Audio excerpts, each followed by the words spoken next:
Hi there, and welcome once again to your Monday Mojo. Thanks for having your cup of Joe with me, Coach Mo, for a jolt of valuable information that can help you in your life and in your leadership. So today we are covering the talent of deliberative, right? So again, we are focusing on all of the talents that are located within the executing domain of strengths finders, right? And we have the domain of executing, of influencing, of relationship building, and of strategic thinking. And we can have our strengths in all of them. We can have our strengths mostly located in one or two of them. But the idea is that we understand how we operate, how we best make decisions, and use our skills and knowledge every single day in our work and in our lives. So deliberative, let's talk a little bit about what that means. A person with the talent of deliberative is someone who's extremely cautious and careful. They see life, right, as a minefield. They're always looking for what could possibly go wrong and what do I need to think about before I jump into a situation or invest in a project or make an important decision that's going to affect me and going to affect the organization and many individuals, right? So they like safety, they like precaution, and they are not reckless. They stay away from reckless people and reckless situations. So even though on the surface a person with deliberative could seem like they're calm and there's nothing going on, really underneath the surface, they are thinking about all of those potential risks and hazards.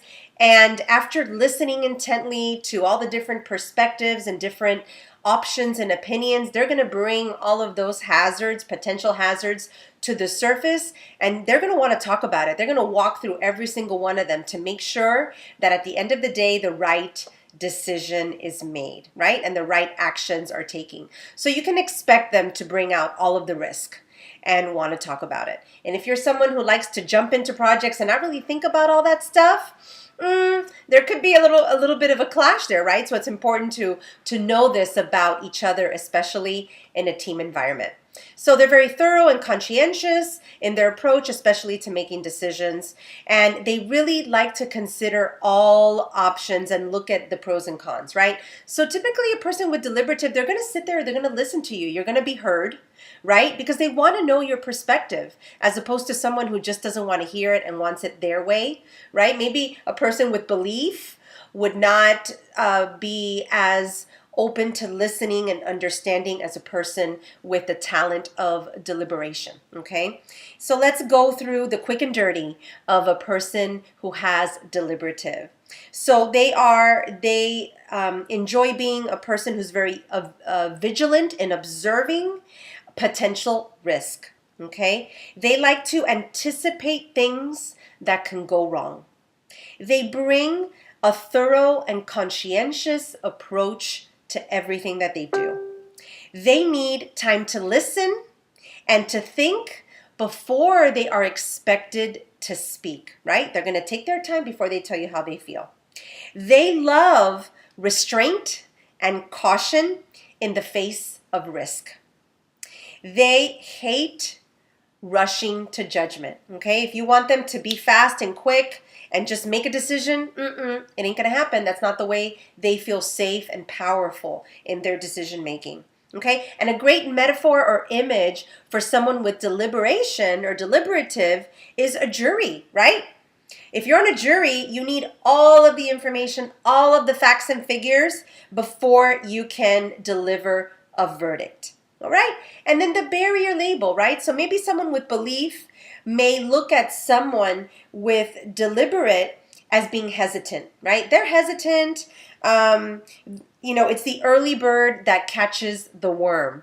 That's the way they think, right? So again, if you are a person, this sounds like you may have deliberative as one of your talents. Consider that others may have this perspective of you.